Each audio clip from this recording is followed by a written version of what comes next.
good afternoon. You're tuned into ET Now. I'm Anisha Jain. With me is Aisha Faridi. For now, it continues to be a listless market, flat as flat can be, just toying around the flat line. Having said that, we are struggling around that 200-day moving average for the Nifty, and 17,608 is where we are at currently.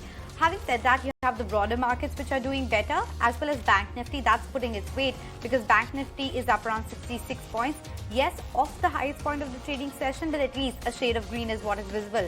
And shade of green is something that we like because most of the sectors are actually trading in the red, barring maybe an auto which is holding up in the green, and the banking index. Most of the sectors are actually trading in the red, and Pharma is also seeing a bit of a profit booking after the kind of up move we have seen over the last 2 to 3 trading sessions. It's towards the fag end of the week. So we have expiry, of course, playing out today, and then tomorrow we'll be reacting to earnings coming in from HCL Tech, as well as Reliance will come out with its earnings post markets. So continues to be a busy week, and just towards the end of the week, Aisha, but markets completely, out of any action, very, very flat. Flat, but like how Atul Suri was saying this morning, that don't try and hug the index was his phrase. He said, while the index may be absolutely quiet, look what's happening beneath that index. So look at the surge in Tata Com. Even after the disappointing earnings, the management commentary clearly has been absorbed very well. It's almost a 4% surge that you're seeing on that stock. There's Page Industries, which is holding up almost 4% right now, 3.5% actually. There's Concord, there's Cummins, there's City Union Bank, all in the range of 2.5 to 3% apiece. That's the kind of gain that some of these stocks are seeing. And look at how the market is rewarding some of the good performers. We were just chatting with the Titagar management today, for instance. That stock is sitting at an all-time high. It's still continuing to hold on to a gain of about 8.5%. Mastech has got a big thumbs up from the markets. Mastech is now on a tear. 12.5% is the kind of surge on that particular stock. So yes, while the index may be absolutely quiet, but it's the broader market clearly where all the action is. Kunal, Naresh, as always, join in on the show right now. Kunal, would you agree that the action has now shifted outside the index to individual stocks?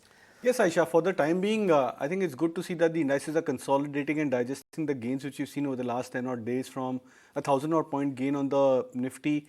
And I think we're trying to absorb as much of news flow. So, for example, the last couple of days back, you had Infosys that created a huge impact on the index, and then HDFC Bank and such other names which have actually played out quite well. So the markets are digesting all of these kind of news flows and events as well as the results, and still remaining a lot more stagnant or range bound. That, I believe, is a very good sign. You also have to look at it this way, that the market breadth has opened up exceedingly well in the last 3-4 days of this consolidation for the indices, because right from the likes of high beta sectors like the banking index, auto stocks, auto anch names, sugar stocks, pharma names, there are so many sectors which have played a relay for themselves. So I think that's a very good sign that the markets are looking quite strong, vibrant, at least in terms of the internals.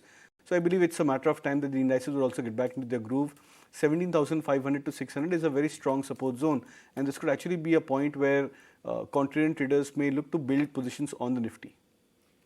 Okay, so that's about how the index is looking like. But Naresh, what about you? Any sectoral trends that you are spotting? Some sector or stocks which are showing strength? So one which is clearly the hotel space, which is one by one we've seen breakouts happening. We are seeing a new 52-week and Oriental hotels. We've seen a small like Kamath hotels go up 15% over the last 2 sessions. Covered Lemon Tree yesterday, which has moved up. So hotels as well as there's something like Wonderla is close to a 52-week high. So a lot of opening up themes are looking interesting. Specialty restaurants has broken out. So that is one space which looks very interesting in the sense of relative outperformance. And second continues to be the capital goods relative names. So something like Adore Holding has broken out today. Bharat Bijli is close to a 52-week high. L&T continues to remain strong. So capital goods continues to be the trend which has been going on for some time. And the new one right now is hotels as a space. So that's about what's happening in the which sectors are looking strong. So hotel and the small cap capital goods is where a lot of action is. But let's go across to Mr. Arun Selvan. He's the president and CFO at Cholamandalam Investment and Finance Company. We usually don't get the management too often, but today they are raising around 1,000 crore rupees via NCD. So we thought we'll try and understand with him. What's the utilization of proceeds going to be like? What's the cost of borrowing? Mr. Selvan, that's the first question to you. Talk to us about your fundraising plans. Yeah. See, we normally borrow almost like 5,000 to 6,000 crores every month. What we are intending to do by bringing this NCD issuance in the retail segment is to diversify our investor profile progressively and bring on the retail investors also into our fold. That's the reason of trying to get into this retail investor space, unlike what we have been traditionally doing with regard to borrowing from banks and mutual funds and the money market side. The coupon in this case would be, we have 3 tenors coming up, 22 months, 37 months and 60 months. The coupon would be 8.25, 8.3 and 8.4. This is the structure. The proceeds would be used for on lending purposes for our which is our main course of business. Right. But the underlying sectoral as well as demand tailwinds are looking strong. You've posted very strong disbursement growth as well in the fourth quarter. What's the kind of AUM growth that you are expecting going forward, and then what is your guidance? Broadly, the growth would be in line with the auto industry growth, and as we always say, even in the past, we would certainly be above the industry growth, primarily because of 2 reasons. The industry growth is measured with regard to volumes, while we will be the AUM growth is represented with regard to rupees. So, there is always the inflation factor as well as the price factor that makes the growth a little bit more better looking than the industry growth by itself. So, whatever the rate the industry grows, certainly we will grow at the same pace or better than that. Right. Your new businesses have started meaningfully contributing now to your disbursements. What's the kind of growth and the drivers that you're expecting, and how big is the non-vehicle financing book expected to be in the near future? See, these are segments where the growth seems to be very large because the base is small. So, it is seemingly larger and seeming to be growing faster, but in absolute value, of course, vehicle finance still is the largest growing segment in our portfolio. Over let's say next 3-4 years, depending on how we see these portfolios perform, we will scale them up, and yes, at some point in time, the mix would be let's say around 50% for vehicle finance, and then the rest of the loan against property, home loan, SME, etc., contributing to the rest of the 50% of the overall portfolio. That we see it would be the way that it will happen. It may take a longer period, and the mix will also depend on how each of these portfolios perform. Right now, we are confident about the loan against property and the home loan because we have been experiencing this over the last 7 to 10 years and beyond. Whereas the other 3 segments, we have started doing it like a year or 2 prior to what we are talking today. So, we will have to go through a few cycles to get the comfort and then scale them up. Well, in Q4 FY24, your collection efficiency was at 130%, and that's hinting at better asset quality as well. What's your guidance with respect to how asset quality, stage 3, etc. is likely to pan out in FY24, and any specific area that you want to call out for perhaps any sort of stress? See, the asset quality went through a little bit of a stress immediately post COVID-2, which is the June 2021, when it picked up on the NPAs. Post that, we have been progressively reducing the NPAs, and you will see improvements continuously happening even end of Q4. And we have a target to bring it to the pre-COVID levels as early as possible. So, we will see those numbers coming up in the coming quarters as we move into FY24. Thank you, Mr. Selvan, for joining us today and talking to us about the business prospects. So overall, it's the disbursements which continue strong traction, and the collection efficiency is also expected to remain steady. But let's continue the discussion with our technical experts as well. Paytm and Concor, those were the two stocks in focus on account of the brokerage notes as well. Paytm, of course, wherein Motilal Oswal has initiated coverage with a buy. They are banking on the fact that company will break even in FY25. And then Concor is one where Goldman Sachs actually upgraded the stock to a buy versus neutral, and the target has been high to 720. Kunal, your take as far as a couple of these counters are concerned, Paytm, Concor? So Concor, specifically, the stock has formed a good bottom at the 580, 590 mark. I think the last time the stock had retested those levels was just about a month and a half or back, as well as the previous lows for Concor was around the start of 2022, which means that it's formed a double unit test towards the support of 580 and bounced off from those levels. So the risk reward is favorable over here. We can expect that even if the stock gets into a gradual turnaround and heads towards 700 mark, the risk would be quite fruitful for the stock from current levels. Paytm, on the other hand, the stock is on the verge of a breakout of a triangular pattern on the daily charts as well as on the monthly time frame. And I believe that is potentially at least 150 to 200 point up move for the stock. So I'll wait out for that confirmation to happen for Paytm. That level is about the 680 mark. So whenever the stock crosses as well as closes above the 680 levels, that's where I believe could be a very good one for the stock.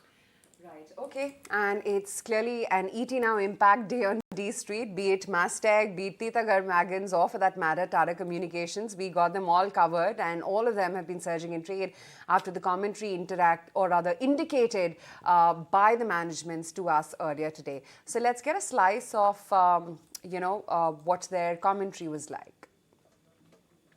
We are comfortable with the high teens kind of range.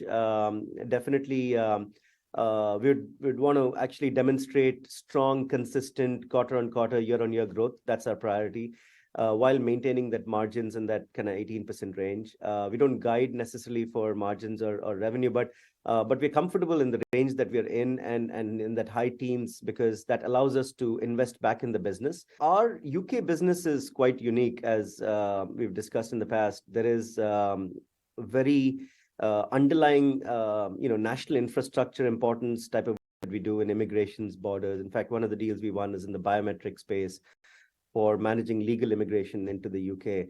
And the type of work that we do, we believe will continue to be resilient.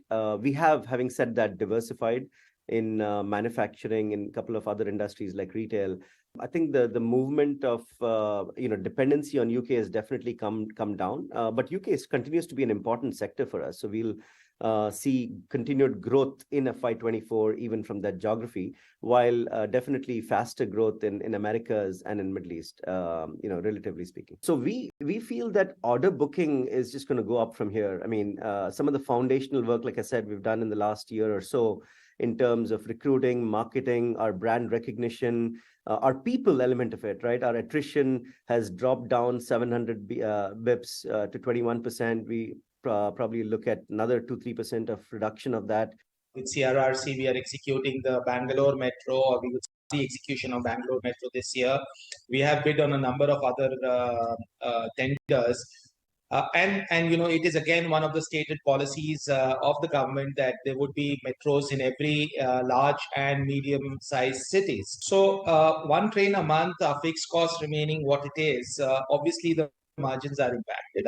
Our targeted capacity is far higher than that.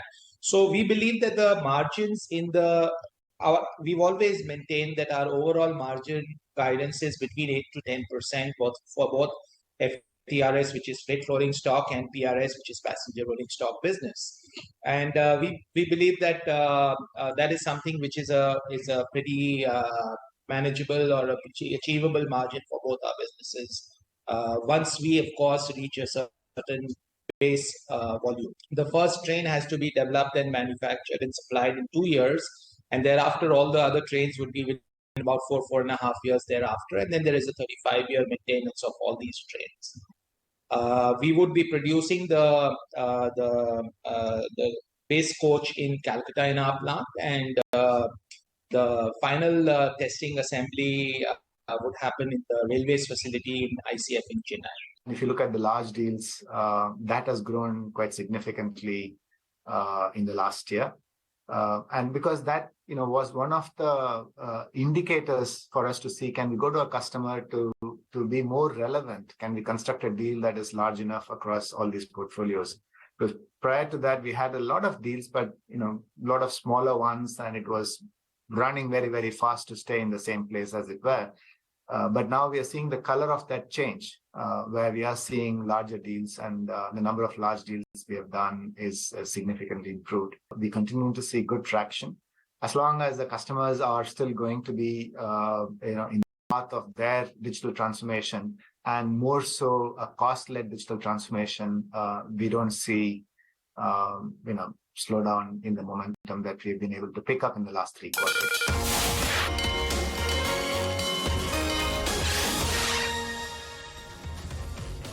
Back with closing trades right here on ET Now, still absolutely flat. There is no excitement really when it comes to the index. You've got some big numbers like Reliance tomorrow. There's HCL Technologies as well today. While we wouldn't have, thought of, or rather spent as much time on HCL Technologies on any other quarter, but this time around, yes, because of its high HNI interest, because of what we've heard from Infi and TCS, this number marks much more significance than what it had or would have been in the previous quarters or any other time. But yes, HCL Technologies expected to come out with its numbers later today. There's Reliance, there's ICICI Bank coming in on Saturday. So the index is not doing anything but just sitting on the sidelines. Sudeep Bandyopadhyay on the show with us. Sudeep, hi, afternoon. Good to have you on the show as always. Sudeep, key numbers. Nothing on the index, but I guess the action is pretty much outside the index. Some really good reactions coming in on Atitagarh wagons, which is sitting at a life high. We were just marking the reaction coming in on Mastech as well. And Tata Com too, after the management commentary, even though the numbers were a little, muted, the stock has now jumped up about 4%. Yeah, absolutely right. Market is generally flat, and I think we have to stop looking at the index. A lot of action, a lot of excitement is in the mid-cap universe. There are multiple reasons for that. The way I look at it, one, I think mid-cap was a neglected space. Probably the multiples at which most mid-cap companies were quoting were below what they deserve. And look at what has happened now. The rail-related excitement is definitely there with what is happening with Vande Bharat, the kind of orders which are coming. So we know where Atitagarh wagon is. We know there is excitement in Concor. Also look at the Indian domestic pharma pocket. I think that's doing well. A lot of mid-cap companies there. Look at some of the defense names. There is excitement, and they are in the mid-cap space. Look at a lot of these. Look at auto ancillary. Why leave that out? I think there are challenges and positives and negatives in auto companies which are in the large cap space. But auto ancillaries by and large are doing very well, and they are pretty much all of them on the mid-cap space. So yes, there is excitement, and they do deserve attention, and that's pretty much what we are getting to see. Of course, because mid-cap index comprises of many companies, and there are positives as well as negatives, so the index is not doing anything. But individual pockets in the mid-cap universe are definitely exciting and deserves attention. Talking about the mid-cap space, I wanted to bring your attention to the footwear companies today, Sudeep. So whether it's a Mirza International, which has seen a solid run over the last 2-3 sessions, you have a Metro brand, which is up 6.5%. The likes of, other footwear companies like Bharat Sector are also gaining traction. You have Relaxo, Campus Activewear. All of these stocks are seeing a material move today. Would you be a buyer in any of these footwear companies or any other urban consumption theme? Well, I think, if you look at the footwear companies, they were beaten down mercilessly as well. Think of Campus, where it, got listed and where it has been beaten down too. So it was looking a little oversold, and some amount of buying was expected. But having said that, if I have to honestly give an opinion, I don't think, I will touch these companies at elevated valuation even today. And probably I will If I have to pick up a footwear company, I'll go back to the tried and tested Bata. I think this has got some more steam, and for a slightly long-term investor, Bata looks good even now at current valuation. As far as the consumption space is concerned, I think if I'm an aggressive investor, I will still bet on HUL and Dabur. I think both these companies have significant rural consumption. HUL about, out of the sales, about 30% plus is from rural. Dabur is about 50%. The rural consumption, there were some challenges. So obviously the prices were not really moving anywhere. But having said that, if we have no El Nino and a decent monsoon, we will see these stocks flying. So I will, for an aggressive investor, I will bet on HUL and Dabur. Okay, so that's about HUL and Dabur and how you're playing the consumption theme as well. Any hotel stocks that you want to call out, Sudeep? Well, I think definitely there is an exciting space, and these things, all the hotel companies have moved up quite a bit. We know what is happening with occupancies. We know what's happening with the, the conventions, the marriages. So it's a really, really great season. Probably a kind of environment which hotels haven't seen in last 10 years. So it's great time for hotel companies. But looking at the valuations, I think I'll be a little careful. One company I can look at probably still is Chalet Hotel. They're doing a lot of exciting work. They have recently acquired some properties outskirts of Bombay, Lonavala, pretty well-known properties, and those are also coming under their brand. They work with marquee brands, Marriott's of the world and all. So overall, maybe Chalet Hotels at current level for a long-term investor. But Indian hotels and other frontline hotel companies at this stage, I'll be still cautious.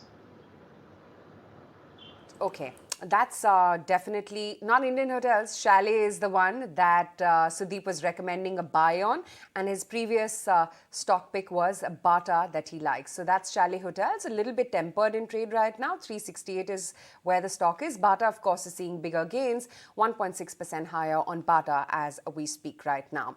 Kunal, but within the hotel space, you've restricted your themes to only IHCL as well as which one? Lemon tea, right? Yeah. So yeah, there are very few players as it is, and even when we look at the mid-cap end, so like the likes of Oriental Hotels, Taj, GVK, etc., they are very high beta stocks in the entire hotel pack. So you always want to prefer that we are venturing into a smaller sector relatively, that you would probably want to go with the sturdy names. So I think in that regards, Indian hotels looks very attractive. I think just close to that 300 levels, almost a month and a half out back when the stock had corrected. That's the point where we initiated a buy. We still maintain that bullish stance on the stock, even at current levels of 335, 340 odd levels. And my expectation is that possibly in the near to medium term, we could be looking at 360 as a potential target. So Indian hotels is something which I would prefer specifically from the entire pack. Sudeep, did you manage to look at the numbers from Mastek? Does it deserve that kind of up move that we are seeing today? And any expectations as far as HCL Tech is concerned? Two things. I think let's look at the Mastek numbers first. The way I look at the entire IT pack is we have to be very company specific. Now, particularly in case of mid-cap and small-cap IT companies, on the back of the fact that they have a set of clients. Now, if some of their clients have got into challenges in US or in other global markets, obviously they may get impacted because of postponed orders or cancelled orders. Now, in case of Mastek, that didn't happen and hasn't happened, and some of them are delivering critical, work for their, the outsourcing partners, and they will remain critical. So, under the circumstances, to paint the entire sector with the same brush that everybody will have order cancellations, everybody will have, postponements and all that may not be right. And that's the lesson which I think should take from Mastek results. I think results are pretty good, and they definitely deserve a thumbs up, and that's what market is giving them. Whether the valuation after today's up move is, whether it's fully valued or not, I think is debatable. But I think they deserved an upward movement in prices, and that's what they're getting. As far as HCL Tech is concerned, I think we have been pretty positive on HCL Tech for a very, very long time. Unfortunately, it has disappointed us time and again. with quarterly numbers below expectations consecutively for the last 3-4 quarters. So we are going with muted expectations. Let us see. One has to remember that this HCL Tech was a differentiated IT company amongst the top 4. TCS, Infosys, and Wipro are pretty much same, or I would say similar in terms of the service offerings, in terms of what they are trying to do. Whereas HCL Tech always was differentiating themselves through product and services, and also engineering services. They also went ahead and acquired a lot of businesses and companies in Europe and built a strong European pipeline. So it is a different company. Let us see what they come up with. We of course will focus on their commentary, management commentary, and what they talk about, the margin guidance and the future quarters. We'll of course have to see what is their order book position, whether there are cancellation or postponements. All that we will see, but we are going ahead with a muted expectations. Okay, that's an interesting take coming in on the IT pack, and of course HCL Technologies is what we're going to hear from today evening, say around 5ish is when we can expect the numbers. But Kunal, what about your closing ideas? So Motherson Sumi is a stock which is, in fact, Samvardhana Motherson, that's a stock which looks extremely attractive. 69.5 is where the stock is trading right now, and that will be the closing trade. Right. Naresh, what about your closing ideas? Limited, the stock has continued to be in a strong uptrend and is now setting up for a fresh breakout into 52-week highs above the 82 mark. So it's interesting for a move towards 90 in the near term. On that note, we'll slip into a very short break. Don't go anywhere. It's last 30 minutes of the trading session and weekly option expiry. So we'll track that when we come back.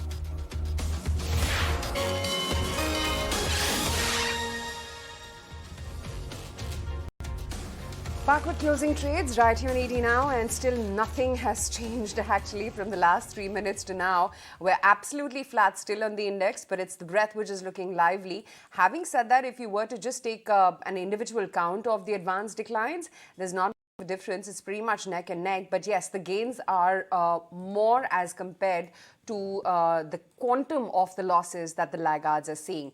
So yeah, sure enough, you do have a TVS Motors and a Divis which are down 3.5 to 4% odd. But on the gaining side, there are bigger movers. Trent is up 2.5%. CUB is up 3.5%. Page Industries is up 3.5%. Cummins is up 3.6%. And Tata Com continues to sit right on top there with a near 4% move. Tata Motors, of course, is the other one, which is also seeing some solid gains coming in. Mahantesh Sabirad as well joins in on the show right now. Mahantesh, hi, afternoon. Just wanted your take on Tata Motors, especially in light of the JLR capex that they've announced.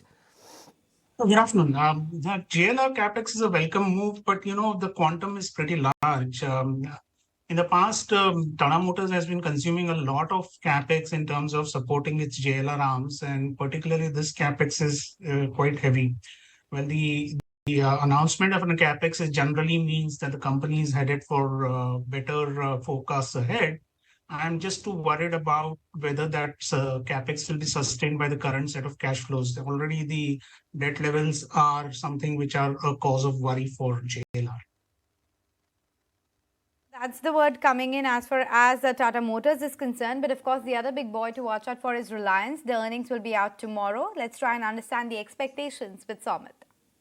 Well, on a consolidated basis, if you see, not a big bang set of numbers are expected from Reliance Industries. The revenues are expected to be high by only 2%. EBITDA could increase by around 4.5%.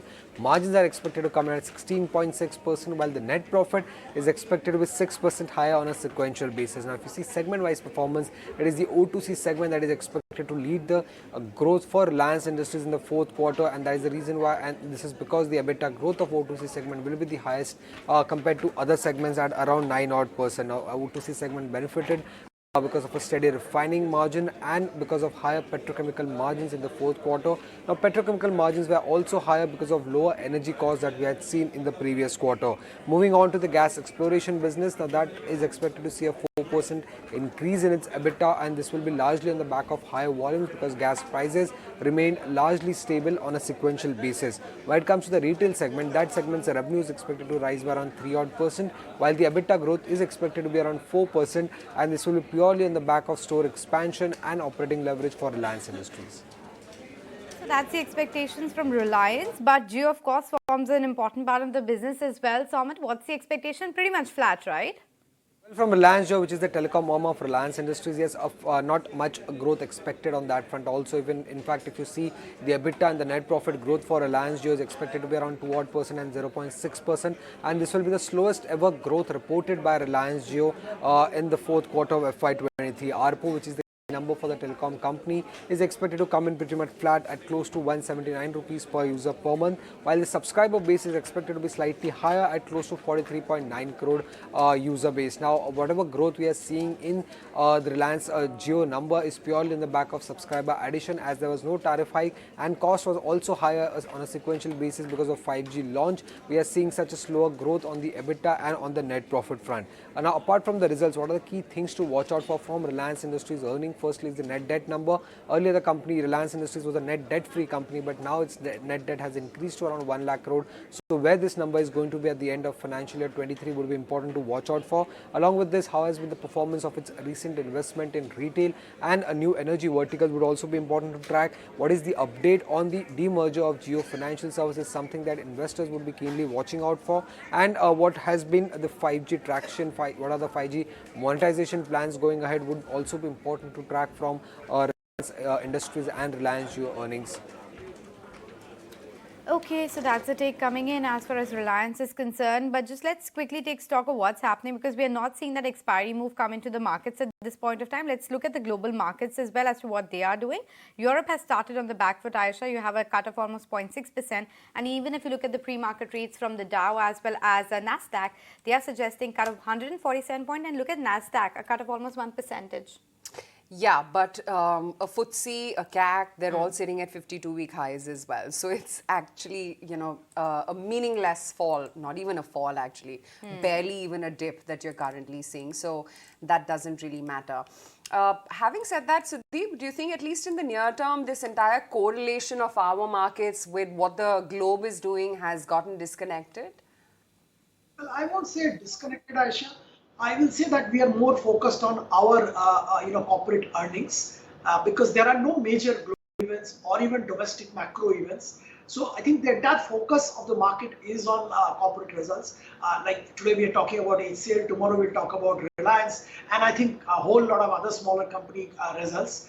And I think that's pretty much what's going to happen. Also, we will be more and more focused on the monsoon and the progress of monsoon, distribution of monsoon, El Nino or otherwise. So yes, the dominance of domestic news flow will be there for some time. Unless there is a major global event which makes us or forces us to take note of that. Okay, so that's a take coming in as far as whether the correlation will continue or not. But these are the questions we posed to Atul Suri also earlier in the day to try and understand where does his preference lie. Let's listen into his rationale coming in on the sectors and stocks he likes at this point of time. That sectors or themes, because we look at themes and we think 70% of your work is to get the theme right. Yeah, true. Right? So we find that electrical equipments, okay. Engineering, okay. These are sectors which have been decadal underperformers. How much weightage do you think one should have? For example, if we use Nifty as a benchmark, 35% is financial. So you need to stand somewhere closer to it. Right. You don't have to. I mean, that's what fund managers do, right? Yes, but I am not. Okay, that's what I'm underweight. In fact, shockingly, there's consensus bullishness on banks. We have banks, but they're more commercial facing. Yeah. They're more commercial facing, so we feel that is where the move is. So even if the banking moves with a lower weightage, we will get a bang for a buck because we feel that we are in the lighter space. We actually favor industrials, commercials, hardcore infra, capital goods, very different from themes and sectors that dominated the last decade. So how do you decide the weightage then? I mean, so as I said, our largest weightage is electrical equipments. How much is that? We have about 15-16% there. We have about 15-16%. But Atul, that's not an index mover, right? In fact, as a portfolio manager, my job is not to hug the index. If I hug the index, I am not adding value. Then a person may as well go into a passive fund, an ETF. My presence or my value is only if I can create disassociated outsized returns. And that would come by not hugging the index. So we really do not try to hug the index. And that is why you will have sector bets like, as I said, electrical equipments. I think engineering is another very interesting space. Defense is another interesting space. These are sectors and themes which may not have weightages in the index, but we feel that these are stocks and sectors making new highs. And that is what will create the alpha going ahead. And that is where leadership is. So that's why I've been emphasizing that not much is happening on the index. If you're an index hugger, there's not what happening. I mean, if a Reliance goes up, Infosys comes down. If a L&T goes up and ITC goes up, something else is going down. So net, you're setting off. But in that also, there are a lot of opportunities. Sectors and stocks are doing well. And as and when we come out of this grip, you will find that leadership will come here. And as I said, that ultimately they have been decadal underperformers. They are under-owned. Now also you feel like I that? feel so. I feel that if you look at weightages per se, people have not even got to at par levels. And that, from moving underweight to overweight, when the trend or when the movement happens there, is I think a great opportunity and will give a lot of momentum to these spaces or these sectors. So if you have to, let's say, talk about the strength in some of these stocks. Right. Do you expect them after a decadal underperformance to be a outperformer for at least 3 to 5 years? And we are at the beginning of a multi-year or a multi-quarter outperformance in cap goods, engineering and electrical stocks? I think so. Because, we saw that last year, right? Look at PSU banks. I mean, last year the index was flat, 3% positive.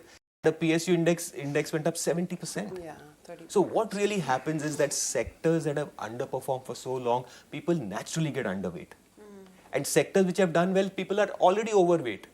So the shift that happens or the sector rotation that happens actually is a very big trigger. So I think if you get your themes right, if you're thematically correct, 70% of your work gets done. 30% is about picking the stock, but 70%, it's like a boat, If the tailwinds are there, your sales are up, it will take you. You may have the best sail and the best boat, but if the tailwinds are not there, the boat doesn't move. So I feel that getting these themes are important. And when themes change, they become very big opportunities. And I think Okay, that's the take coming in from Atul Suri. He's saying, play with the trend, don't get obsessed with the index. That's in consolidation mode, and that is a good thing. But another big event, this time around, not in Mumbai, but New Delhi. And after Mumbai, actually, it's Delhi. Hello to Apple. Hordes of people once again have lined up at the malls to wait for Tim Cook opening the store, which they did earlier today at 10 a.m. And some loyalists who had already visited the Mumbai launch as well flew all the way back to Delhi too to catch a glimpse of him. Sumita is waiting by to get us all the highlights from how hectic the day has been. Scenes of exhilaration, jubilation, celebration here at Delhi Select City Walk Mall in Saket, where Tim Cook, Apple's Chief Executive Officer, came and opened the second official retail store here in India. This, of course, is the mega store that Tim Cook came to inaugurate. He, of course, in proper Apple tradition, he took a couple of customers, initial few customers, to give them a glimpse of Apple, welcome them into the store. And it's not every day that you see Tim Cook here in India. The last time that he came in India was in 2016. After that, mega push to Apple's retail strategy. Now, once again, Tim Cook came here in India, and of course the mood is celebratory.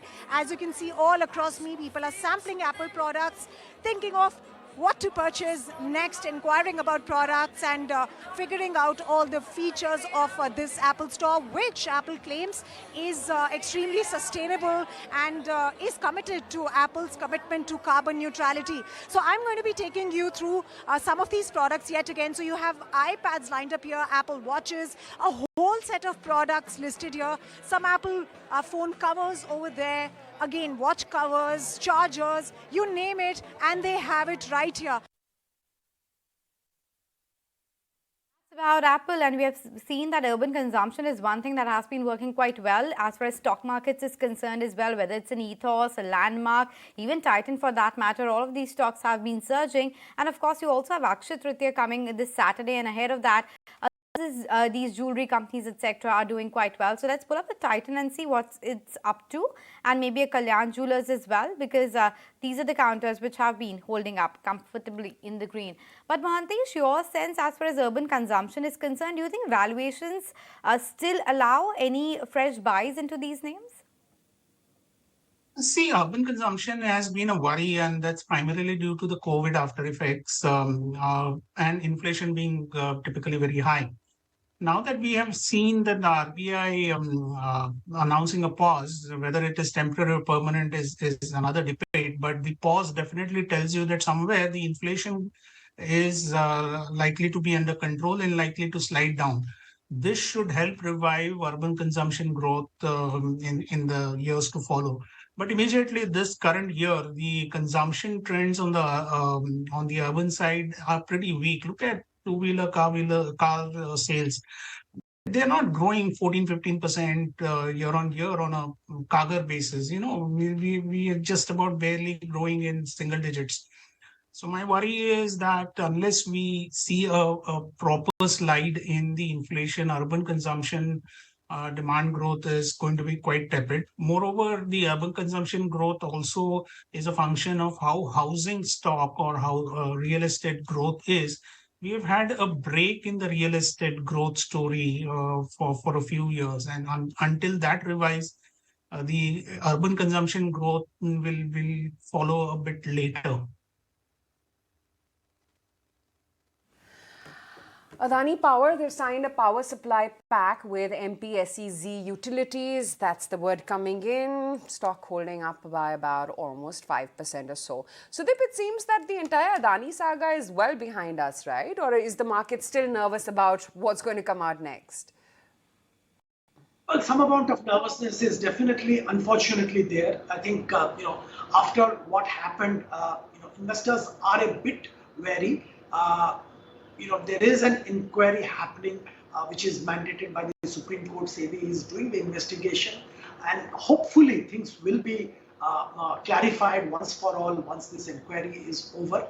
But at this stage, I think it's to comment on what's going to happen as far as or whether it's over or not is difficult. But I'll maintain what I've been maintaining always. There are some companies of the Adani Group which are fantastic companies per se.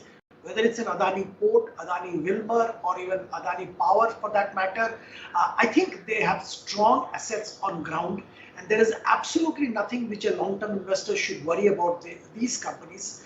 Of course, it's a matter of what valuation you are entering, and that one has to always watch when you are a stock market investor. But otherwise, fundamentally, these are very, very strong companies.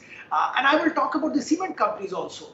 We've started calling them Adani companies now, but they are strong companies in their own right, Gujarat Ambuja and ACC. And there's absolutely no problem. They may be having a quarterly performance problem, a demand challenge, or a pricing pressure, or a pricing power loss, but those are inherent with the business. They have got nothing to do with Adani or Hindenburg. One should look at these companies on a standalone basis, look at the valuation, and decide on taking a position or not. Now, this has got nothing to do with Adani and Hindenburg. Okay, so that's about some of the cement names as well as the Adani group of companies as well. But Sudeep, also your take regarding the mid and the small size banks, because today you have a CSB Bank up 4%, City Union Bank is doing quite well, and off late we have seen quite a bit of traction in some of these names. Is there anything that is catching your attention? Been positive on the entire BFSI, and I think there are significant opportunities and significant valuation pickup opportunity in the mid-sized banks and some of the mid-sized NBFCs as well. So yes, some of these mid-sized banks you mentioned do look good.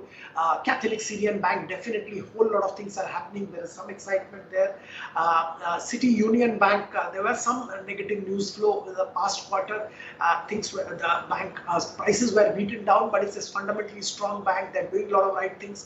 Federal Bank, I will mention, it's much bigger compared to the ones I talked about, but it's also an excellent bank and they're doing pretty well. There is management stability with Mr. Srinivasan getting extension from RBI. So yes, there are a whole lot of these banks which are doing well and should do well. Credit demand is strong. All of them are very focused on the liability side of the book, and they are trying to bring down the cost of liabilities, which is the right thing to do. Asset quality, of course, has improved significantly and will improve even further. Right, okay, let's get into BTSD trades as well going before we wind down for the day. Kunal, on your list? Motherson Sumi is something which I would suggest as a buy. 75, 76 as a target. Stop loss could be kept at 66 mark. And City Union Bank, a stock which has given a breakout today about at 130 plus levels. So would suggest that as a buy. 138 could be a BTSD target. Stop loss at 130. Oh yes, City Union Bank going pretty strong. Samvardhana, Motherson as well, holding out well. Nuresh, what is your BTSD list looking like? So first is a buy on IDFC Limited. The stock is on verge of a fresh breakout on a 52-week high. Stop loss at 80 and a target price of 85. Second is a bounce back trade on NTPC, which has corrected 10 rupees from the recent highs. Seen a reversal candle today. Stop loss at 168 and a target price of 174. Okay, so those are some of the counters which are there on the BTSD list as well. But for now, it's a day of the weekly options expiry. So maybe a bit of a perk up is what we're seeing in the last 15 minutes, but pretty much flat at the index level, 17,627. Kunal, what's your take as to what would take the markets higher? Because again, it seems like we've hit a bit of rough patch into the consolidation mode. Yeah, so I think, maybe a couple of days of more consolidation. I don't expect the index to move up in a hurry. I think the good part about the markets is that the open interest is still slowly and gradually building up. So traders are not in a hurry to try and build up positions sizes just because the Nifty is corrected some 200 to 50 odd points from the 3-day, 4-day swing high for itself. So that again gives an indication that maybe traders are waiting out for some more results to come by and some more price action to probably impact the indices. That I believe could be a healthy sign, because when you're looking out for more dips on the indices, and specifically when the index is above those support levels, those support points actually become a good zone where traders can look to initiate a buy. So 17,500 remains to be a key support on the index, and I would believe that till the time we trade about those levels, any dip closer to that point should be taken as a buying opportunity. NCC, Bajaj Auto, ITC. Nuresh, will you still be a buyer in all of these three names sitting at 52-week highs? So NCC continues to be a strong one, still be a buyer on dips out here. Bajaj Auto is actually a fresh breakout. So the stock is now back to the same prices where it was almost in 2021. So it's actually setting up for a longer term breakout. The high was around 4,300, 4,350 back in 2021 a couple of times. So maybe a little bit of a pause here, but structurally it's a long term breakout of 2 years. So it looks very interesting. ITC is the place where I would not be a buyer. It seems a little overdone in the near term. The risk reward is not great. The stock has doubled up from the zone of 200 to 20, where it was a problem area where it just stayed for a long time. The view is around 420. We would see some bit of a pause on ITC. So not a gung-ho on ITC, but Bajaj Auto on dips as well as NCC. Right. Okay, those are some stock ideas coming your way from Naresh. Let's revisit some of the other buzzers. Let's see what Tata Com, for instance, is closing in at. They said pretty categorically that they don't see a slowdown in growth momentum and that large deals are coming through unlike earlier. So that's what the market is like, and the stock is going home with a 3% gain. Similar was the commentary from Mastic as well. The order booking, they said, is only expected to go up from here. Paytm as well is the other stock that we've highlighted. Their EBITDA is going to break even by FY25 according to Motilal Oswal estimates, and they've initiated a coverage on the stock with a buy rating. Paytm holding up almost 2% as we speak right now. And then Concor as well, which we highlighted earlier, wherein Goldman Sachs has upgraded to a buy from the earlier neutral, and the price target has been upped from the earlier 670 to now 720. That's the other stock which is in focus right now. Sudeep, just very quickly, if you could give us your call on a Paytm and Zomato. I will ask investors to stay away. Just they have improved a little bit or the losses have come down doesn't mean we should start going and chasing these stocks.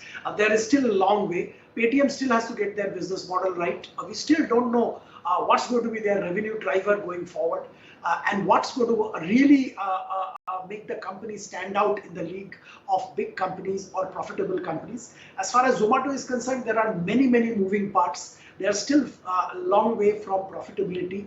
Blinkit has probably a temporary problem, but it's a problem nonetheless. So I don't think I will recommend investments in either of these two at current levels.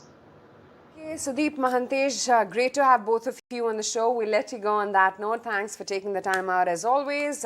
Absolutely quiet a session on a weekly expiry day, very unlike the index. 17,657 is where we're shutting shop, and it's flat as flat can be, literally. For the breadth of the market it's a smidge of a gain and advances. 108 is the count, standing to the greens with 83 to the reds. NTPC, Tata Motors, Adani Ports, Bajaj Auto, Asian Paints and Bharti have been the winners from within the large caps, as have SBI, L&T and TechM. But a Divis, a very sharp reversal as opposed to what the stock has done in the last two trading sessions itself.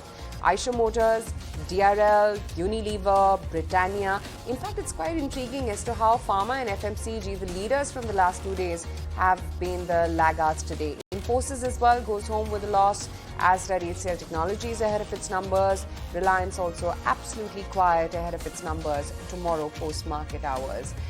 Page, Trent, Taracom, City Union Bank, Cummins, ICICI Pru Life, these have all been the standout performers from within the broader end of the market. On the losing side though, Metallis, Drake Cement, Dalmia Bharat as well as TVS Motors have been some of the other laggards. Anisha, any important events other than HCL reaction tomorrow morning and Reliance then later?